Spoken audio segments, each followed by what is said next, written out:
Dr. Chris Martenson, founder and CEO of peakprosperity.com. He takes us through the shots that came from the shooter that we know about, but he believes that there were multiple shooters. Yeah. Chris, thanks for coming on. Welcome to the Blaze. Well, thank you. It's such a pleasure to be here with you all, and looking forward to going through this. And I've heard all those theories you were just discussing, and I think we can just sort of put those on the far shelf and drag them off later when we're really bored. Because for now, we should just stick to the main plot line, I think. Yeah. Yeah, but I understand. You got a lot of anti-Trumpers out there who just want this to be something other than it was. And it was a bad moment. I mean, at a minimum, what do we got? The worst failure in Secret Service protection in decades. Yeah. And at worst, this is an inside job. And if it is the Iranians, that means they've penetrated our government. Because that's what we have to believe. Right.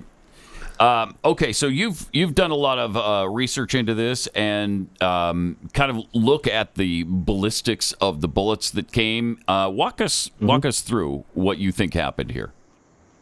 Okay, so we're going to get into some of the detail, and I actually think this kind of briefing I'm going to give now is what we should have been getting, and we've gotten zero of from the FBI, from anybody else. And that's what we were talking about earlier, is we should have had daily, that's what Steve Baker was saying, is that we should have had daily briefings. Absolutely.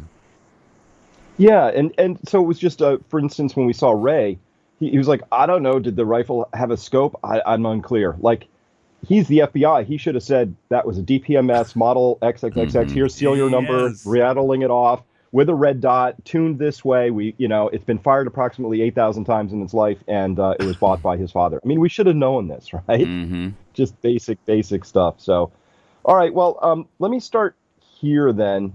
So, we all heard the earlier timeline of just how improbable it was. This kid's walking around. I'm going to leave that out of this for a minute. Okay. But we do know that at 6:09 p.m. we had people on the ground. You've heard the videos. They're all yelling, "He's got a gun." There's a guy on the roof.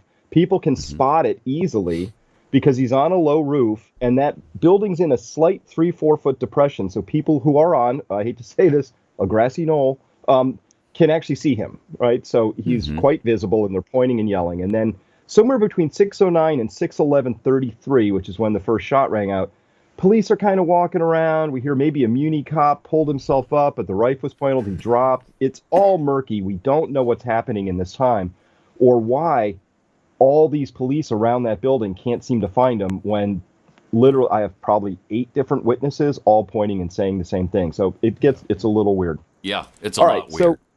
And we found out, what makes that even weirder is that what we mentioned earlier, and I don't know if you were listening or not, but we mentioned that the officers went to look for him that were in the building that had vision of that roof. So at the time that they went to look for him would have been about the time that the people were yelling, "Hey, that guy's up on the roof," so they should have known where he was, right? I mean, one would think. I'm sorry, go ahead, Doc. Yeah.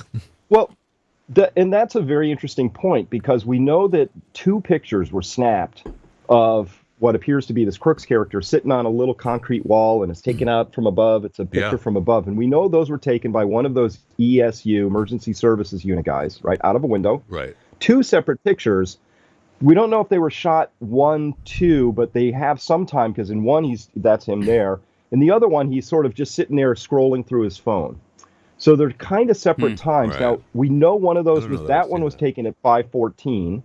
The other one we think was taken at 5:30, but I'm not positive. But they'd had eyes on this guy, 5:14 and 5:30. That one for sure is 5:14.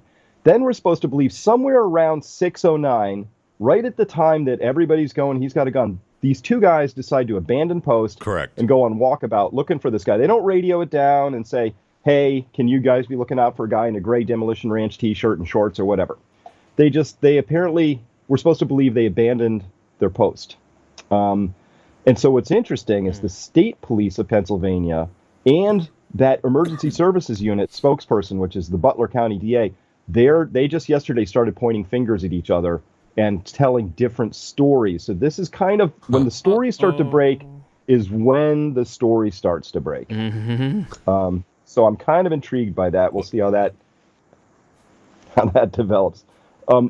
So here's what I did.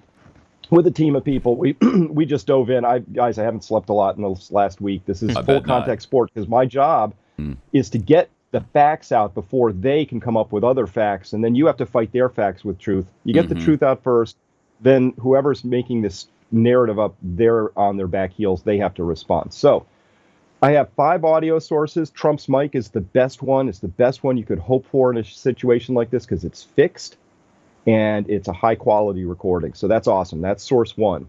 Source 2, this is a person halfway in between Trump and the buildings where the shots came from. Source 3 and 4.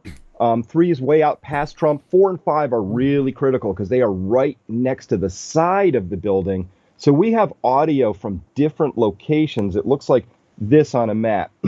So get my little pointy tool thingy out here. So this is Trump's mic right here.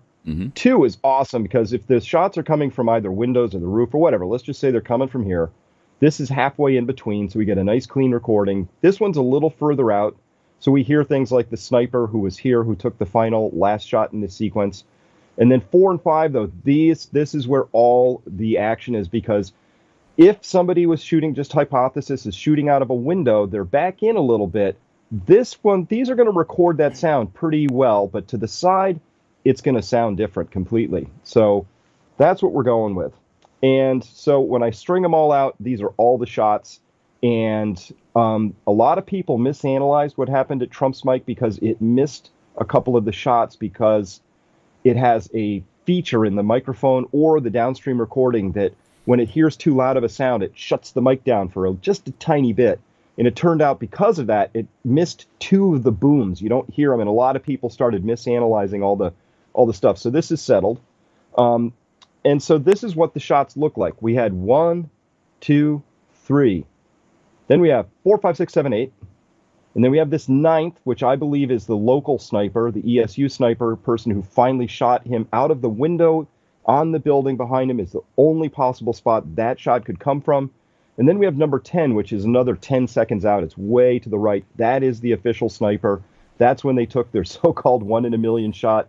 My theory, if it's right, he was already dead. He had already been shot by this round here. We know that ESU took a shot. They admit it. The guy's on administrative leave. Nobody in the FBI is even talking about when did that shot get taken? Where was it taken from? Have we examined that guy's rifle? There's a lot of questions that we would have about that. So that needs to be forced out into the public so that we can talk about that. So, any questions? Anything?